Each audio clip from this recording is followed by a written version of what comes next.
waterfall, I know. little buggy. So pretty still.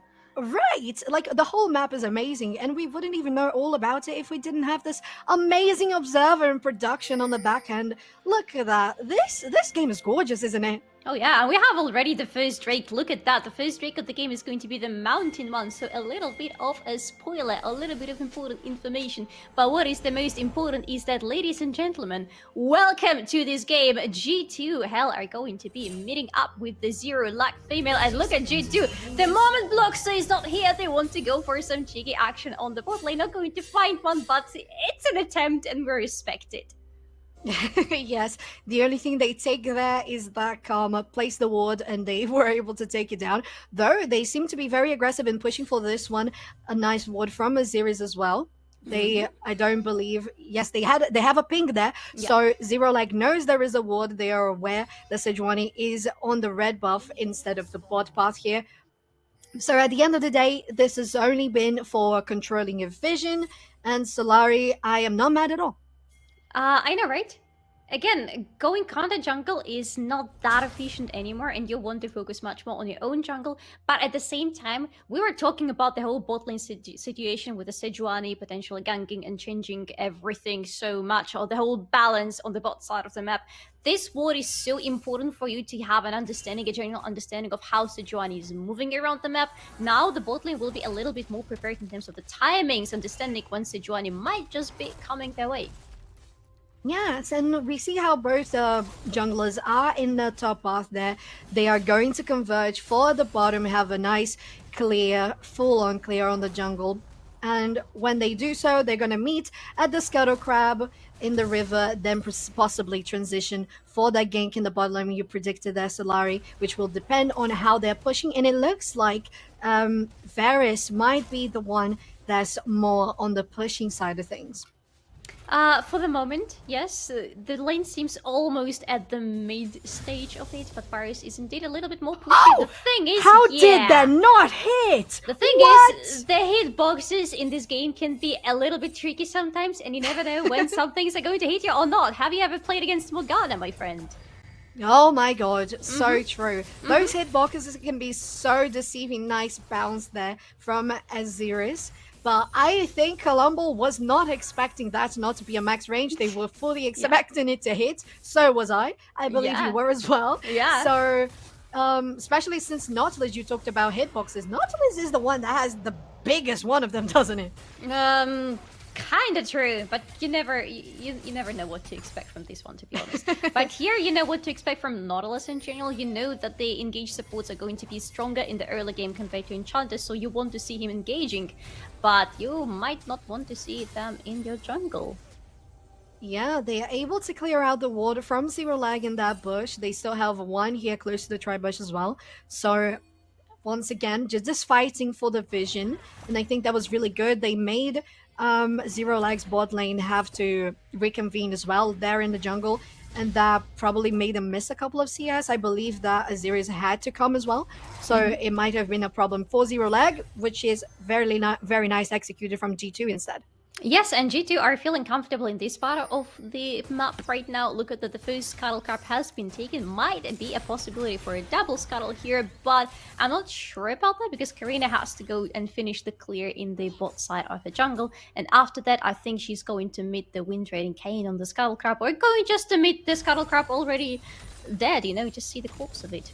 I mean, can you count it as a corpse? No, I don't think it's a corpse, and it doesn't sound well. Forget it. I think we can just say that it got absorbed by the water, you know, it just went into... It's hiding! It's just hiding under the water. Look at that. It's hiding! Yes, Scuttle Crab lives! Yes! It never dies! Legends never die! Yes, and Scuttle Crab is a legend! Come on, it's so important for you on the map. It's such a big vision. Look at the little boy. For you. It's so cute. Look at it moving around. Yeah, look at it, Krabby Crab! It's so cute! Aw, it's so cute! Oh my god. Yeah. But talking about how we were expecting things to rotate around the Scuttle Crab in the bottom river, it kind of happened, but at the same time it didn't. That was a very wide but nice dodge from Colombo. Yes, Darkhold getting a little root there, but it's just an exchange. Yeah. But now I believe that Zerolag has noticed that Karina is on the other side of the map. That's why they're pushing so hard. They know Sejuani is around the corner as well to help them up if necessary. But everyone looks to be visible in the mid lane, so there is no problem there.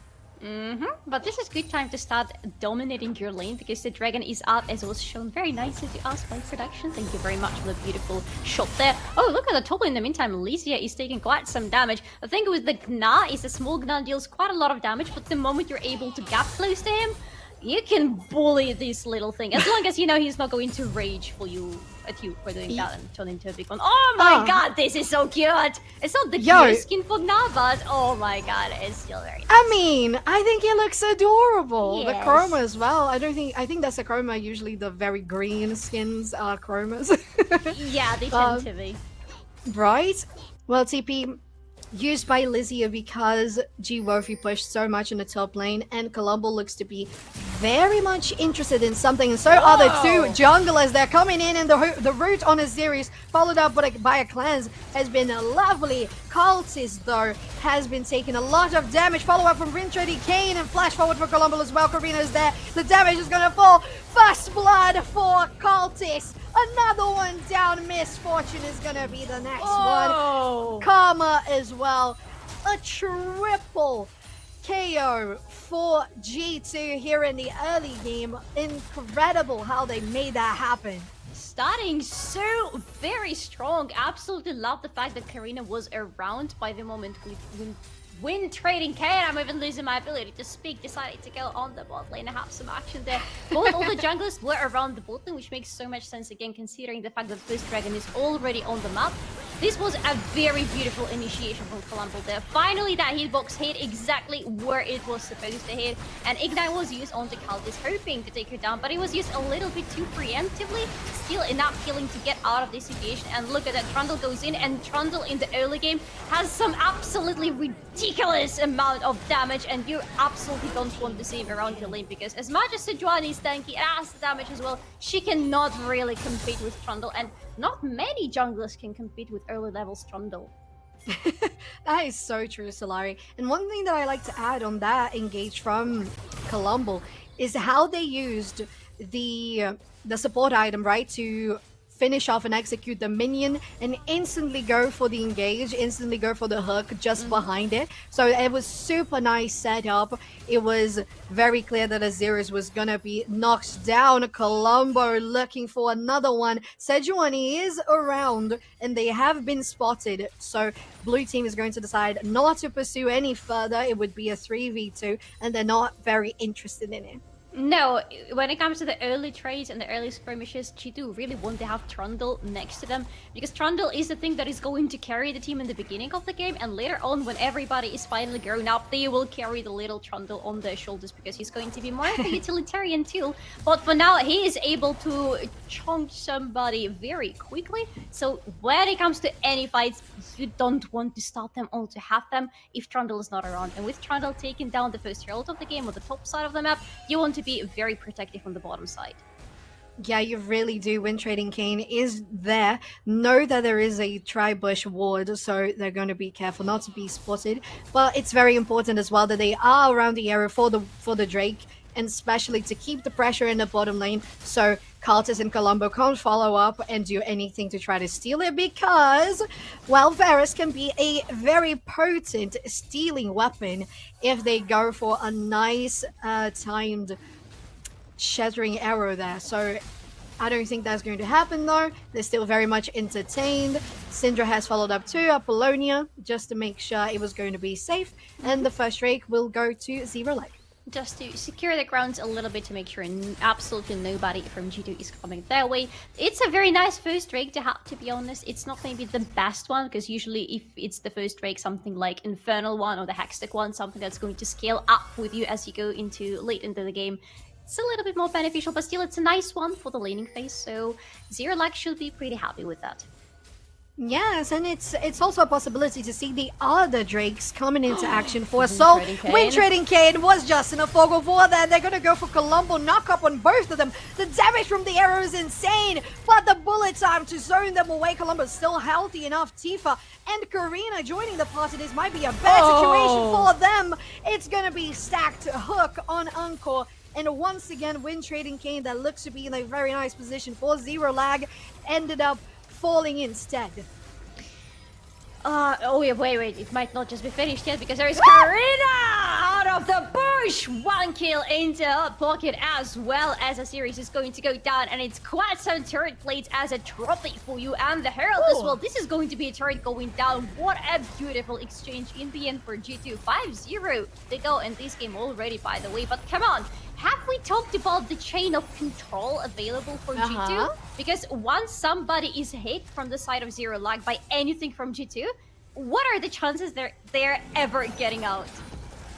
Right? This opportunity here, we see that Weak Trading Cane is going in. They had no vision of her. So Colombo might be in a bad position, but then the arrow deals so much damage from Varus there. The knock-up from Colombo as well to guarantee that they were going to be stacked up for the damage. But the follow-up, Tifa, Karina, and of course the hook, followed by Encore, is going to take down the Sejuani every single time. Exactly as you mentioned, Solari, they have been doing so great in stacking the CC, and the follow-up, Karina knowing that maybe they were gonna get someone here. The flash into Smite to stop the recall into the damage to finish her off was perfect. Amazing job that Karina and the rest of G2 on following up on that play. However, did you see the amount of damage coming out of a series, especially with the help of that bullet time? This is going to be a very big thing when we go into bigger team fights, because, oh my god, production, can you stop that? That is way too cute of you, thank you. Wait for that, because there is Wind Trading Cane on the mid lane, but G2 Tifa is slowly but surely getting out. Seraphine is a tricky champion in the terms of getting out from a gank, because she is very slow. Her base movement speed is one of the lowest ones, I believe, among all the league champions. So if you just have to walk away from somebody, chances are you're not going to walk away, but it's okay. Tifa had enough time. So, to quickly finish my thought, a series, the bullet time. When we get to the big team fights, you have Ord and Sejuani on your side who are going to set up everything for the bullet time so nicely, and it's going to be a big problem, much bigger than what we've seen already. Yes, and something that is already a problem, we don't have to wait for it, is the push and rotation from G2 going into the top lane, rooted there on G-Wofi, but the horn has been dropped, unfortunately on the Nautilus, and 2 ultis so far have been popped on them. They end up not on the Trundle. They end up not falling. They have so much armor on this one. Aziris, though, is so advanced. The Crystal Prison is going to hit, and that manages to get the ADC from G2 collapsed, so close to being taken down. They are rooted once again, Colombo, and the comeback from Zerolag is lovely to watch. Oh, absolutely. Look at that. They're bringing Syndra into the equation, and all of a sudden there is enough burst damage available to them to do just so much. We got a little bit of a preview of what the bullet time setup would be. It's nice how we just mentioned it a little bit earlier, and suddenly the players are here to showcase to us what exactly it's going to look like. Very sweet of them. Wolfie is engaging here super nicely. That is exactly what you expect from Own to set up everything for both the bullet time from Misfortune and the Unleashed tools from Syndra. Thank you very much, Solari, for remembering how to speak. There is an attempt from G2 to turn the things around, and if only Colombo was a little bit luckier with the hitbox of the Q a little bit later. Right here, the flash and the hook is supposed to stop Wind Trading Cane from killing Cultists, but unfortunately it misses, and because of that, both the AD carry and her support go down. Yes, Solari, that was such a lovely setup, and we are caught into the heat of the fight, right? I didn't even notice how Wind Trading Cane was coming from the river for a flank, so when I saw Misfortune in the middle of that fight going melee on Cultists, I was like, is this what you want to be doing? And then the Glacial Prison comes on, and it just manages to save enough of Aziri's health so they can get the damage on. And unfortunately, they go down, but it's followed up by the rest of the team. The damage from Apollonia, as we mentioned, and it's going to connect and do so well for them. We see both teams deciding to disengage in regards to meeting themselves in objectives. G2 going for the Drake. It's going to be the Hex Stack, and Zerolag going for the next Herald. And we have, again, it's almost every time that I'm casting is the Cam Plant, is the Cam Dragon Soul. But look at that, we have the Herald almost down, but here comes G2. They want a piece of that Herald as well. Will they be able to steal it? Because he's a teleport, enough people from Zerolag. Oh my god, who even got it? But they also got Wind Trading Kane. Oh my god, Wind Trading Kane got it, but she will not be able to get the Herald's eye because she's dead. Oh my god! And they're gonna be guarding that Colombo, that making sure no one from Zerolag is gonna be able to get there in time. But oh my god, how was Wind Train Kane able to secure that one? She was cornered. She was against 4 people from G2, and she managed to get that smite so well. G-Wofi though is caught in a 1v2 situation, falling very low on health, but she's bulky. And we have the ultimate from Karina on cooldown now. And Colombo might be, and alongside Varus, they're just going to reset. They've taken the outer turret, so there's nothing more that they have to do on the top lane right now. So in terms of the objectives, we can clearly see that G2 got out of this whole objective exchange situation quite successfully. Nobody got the Herald in the end, but G2 got themselves the Dragon as well. So everybody, both teams are sitting on 1 Dragon right now, which means either of them can stack up 3 Camtech dragons on top of each other. Quite some tenacity. Oh my god, stop it. Please, that's illegal. And for Zerolag, I feel like this is going to be so important. Come on! Ah, no! I just know exactly where everyone are. I cannot deliver a thought because this is so cute. I cannot. No. Sophie, I need a moment. Okay, you can take a breather. All right, whenever you're good to finish off your point, you're free to do so. Just let me know. That's a good question. I got distracted as well. Dragons. Yes, dragons. Yes, we're talking about Hex Stack, right? So, what do they give? What does the Cam Tech Dragon give you? It gives you tenacity among other things, and that's the most important stuff here because G2 have so much control that they're going to be throwing at you. Zerolag also have quite some of it, but I feel like G2 has a little bit scary one because of how nice it can be laned on top of each other. So as Zerolag, you really wish for the dragon to be in your hands. Oh, absolutely.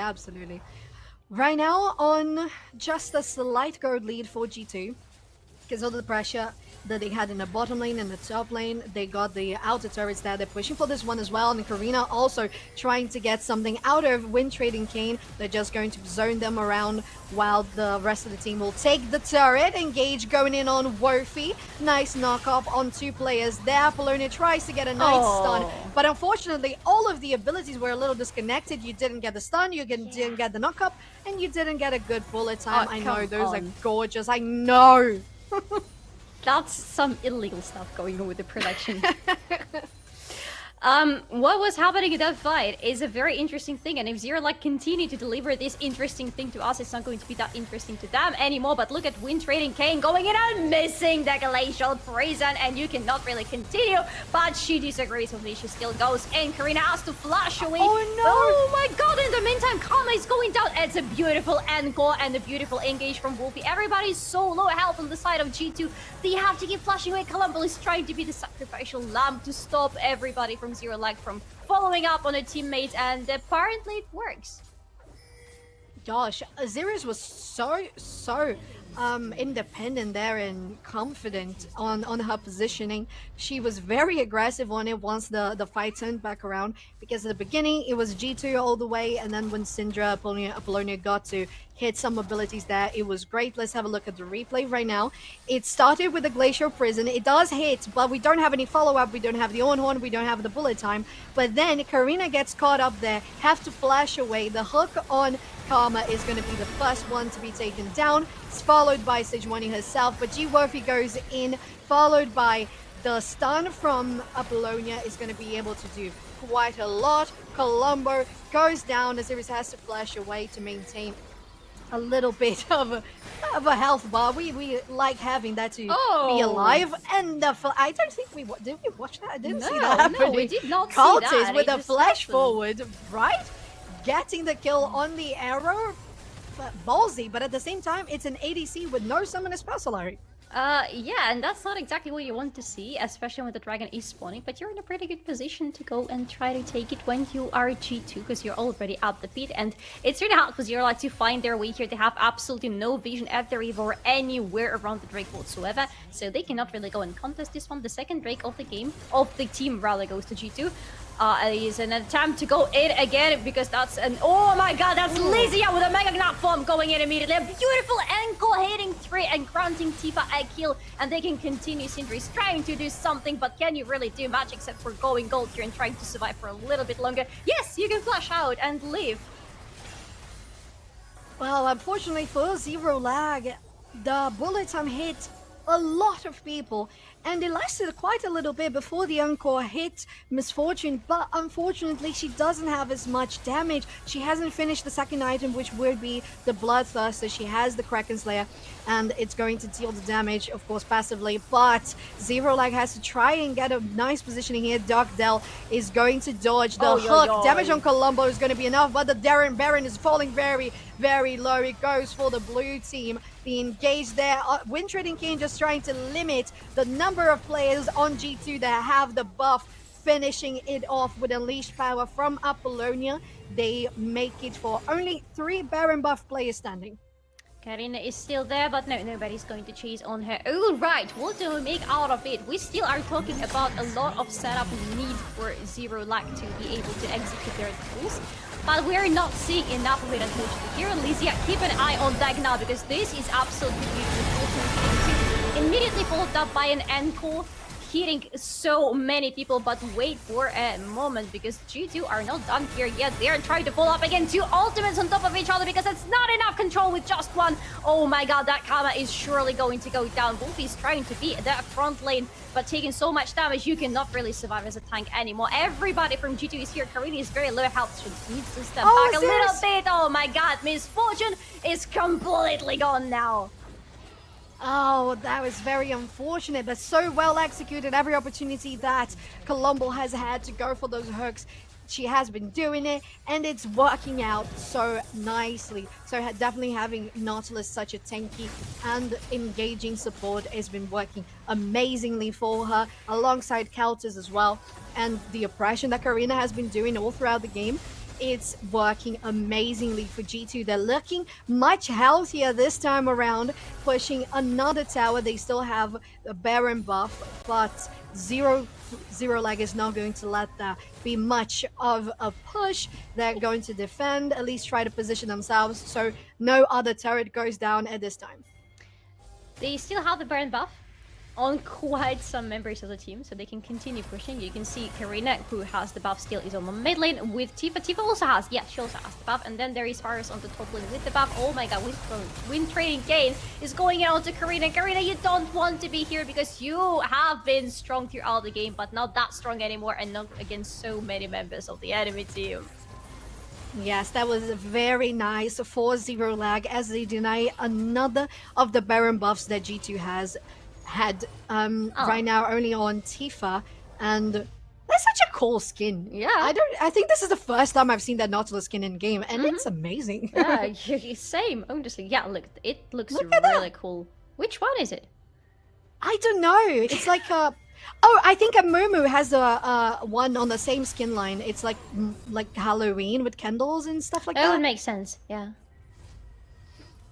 Okay, so cute skins, but also not so cute execution from Zerolag, except some moments where they absolutely shine. Like, they have some very good decisions from time to time on the map in this game, and whenever they manage to just put them on the ground and stick to whatever the plan was, they seem to feel very fine. Like here, denying another brand buff and stopping the push that could have been so much worse from G2 is a really good thing for them. But again, I'm not seeing enough usage of all the tools they have drawn for themselves. Well, it's completely the opposite for G2. They know what they have, a very linear control, a very linear line of engaging on the enemies, and they have been doing exactly that with Colombo, usually the one starting the fights. And then there is Kaldis with the ultimate, and immediately followed up by Tifa's ultimate as well. So come on, there is absolutely no way for Zerolag to get out as long as they're being caught by absolutely anything from G2.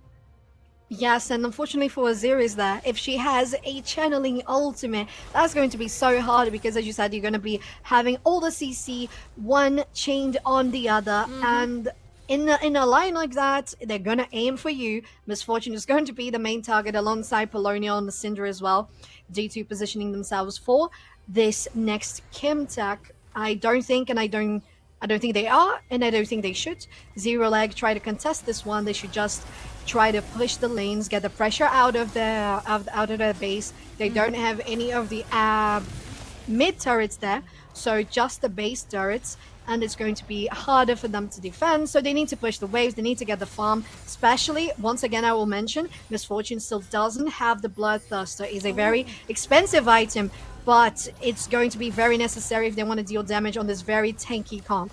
And they will need to deal damage very soon because we're talking about less than a minute and a half before the next Baron is going to spawn. And G2 are currently in a position where they can go for it pretty freely. There is little to no vision available. Yeah. Anyway, I was what was it? Vision, thank you very much. Zerolag and their vision, it's almost entirely around their base and a little bit on the bot side of the map. They don't really see anything apart from these two little spots, and they don't see anything in the upper jungle. And this is where they need all the vision possible, because the Baron is going up. Less than a minute already left before it. And you know damn well that G2 are going to be trying to go and get this Baron. Yes, but one thing I do like about Zerolag is how they know where to go to take out the vision, and right there they took 2 wards from G2 in that jungle, positioning for the Baron side of the map. So that's going to be essential for them so they can get vision and control in the area. At the same time, when this might look like an opportunity to take the mid turret and an objective bounty, one person has to go back, and it's going to be the Karma to try to help Syndra defend the push, because the base is going to be exposed right now with all the players of G2 focusing on the top lane. Yes, and for G2 it's a perfect scenario to destroy this turret, leave the inhibitor alone, go get the Baron because it's going to be spawning at a perfect time, and then go back and finish the inhibitor. This way all the ground minions that are going to be going towards your like space are going to be empowered as long as you're next to them, and it's going to be so much easier for you to take down everything on the enemy base. Yes, and all of them have ultimates now. The flash forward followed by a hook is going to guarantee that Karma is going to go down. No shielding, no escapes for them. Another one on, but Syndrome manages to get 1 kill on Karina. That's going to be nice, considering that they were aiming for a Baron push, possibly, but at this point they don't need to do it. They're just going to focus on the inhibitors, that inhibitor tower in the middle as well. And 3 players are nice dodge, Azirius, and nice attempt from Colombo to go on the enemy ADC. Scald is taking some damage. Root is gonna land on Misfortune, but the minions are ahead and is not going to connect. Still very close and a lot of damage onto Zerolag's ADC. But G2 forced a nice push, leaving Zerolag's base absolutely exposed now.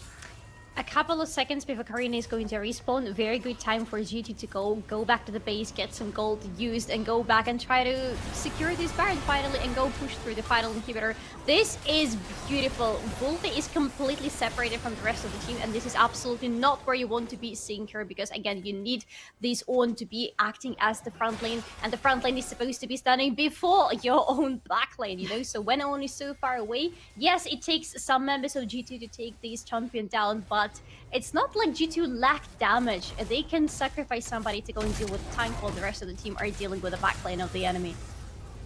Yes, one thing I want to point out, Solari, is how maybe we have been sleeping on Apollonia. She has been a little sneaky in the fight. She has been doing damage, but unfortunately, as you mentioned, some of the players from Zerolag have been getting picked off, like the Ornn in this last fight, sometimes with just the flash forward on Dark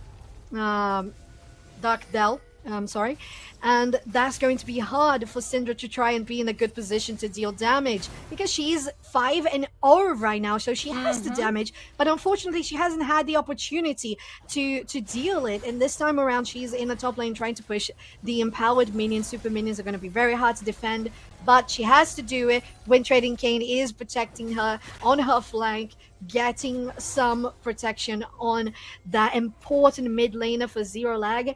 And Solari, the next fight looks to be on the Baron, and it's going to be a very decisive one. Don't forget that the dragon is spawning up super soon as well. But oh my god, Kalambal going in, and there is the ultimate from Kaldis going to get away when Trading Kane is. So nobody from Zerolag is dying in the end. But G2 have been absolutely untouched in this fight, which means they go on, they get a dragon. It's an opportunity actually for Zerolag to go and either try to disturb the Baron or go for the Drake that's spawning very soon. And it's going to be a soul for G2. But oh my god, when Trading Kane again on the front lane, again getting a lot of damage thrown right at her. Can she still try to go into the pit? I think she's too low and too far away from it at that moment. Kalambal and Tifa are just not letting anybody from Zerolag approach the pit. Amazing positioning from Columbo and Tifa, as you mentioned, Solari. They were able to keep all the players from Zerolag far from the pit, and unfortunately for Zerolag, they had the opportunity to maybe win the fight because two of the ultimates were on cooldown, Varus and Nautilus, so it was going to be easier for them to go in, but of course it's a big front line that you have to deal with, and big damage from Tifa as well. Oh, Columbo. Cam take so is going to be caught by G2, and they are positioning themselves to take the spot lane, the middle inhibitor as well, and Solari with the Baron buff, that's going to be very hard for Zerolag to defend. Absolutely. They already have one lane completely open. It's just about two lanes and Kalambal that they want to take down as well. Talking about Syndra, that's a lot of damage, and as well as some flank money. My god, Lizzie! Hitting everybody with a beautiful ultimate, and no series, this bullet time is not really going to do that much because you're going to go down. When Trading Kane is the next on the menu, and it's a clear ace, almost a clear ace for G2. Oh, I've got shivers. I've got chills right now. Oh, that jump into ultimate from Lysia. Yes. That was absolutely satisfying. Amazing coordination. It looks like it was going to be a Zerolag fight on that one, but she was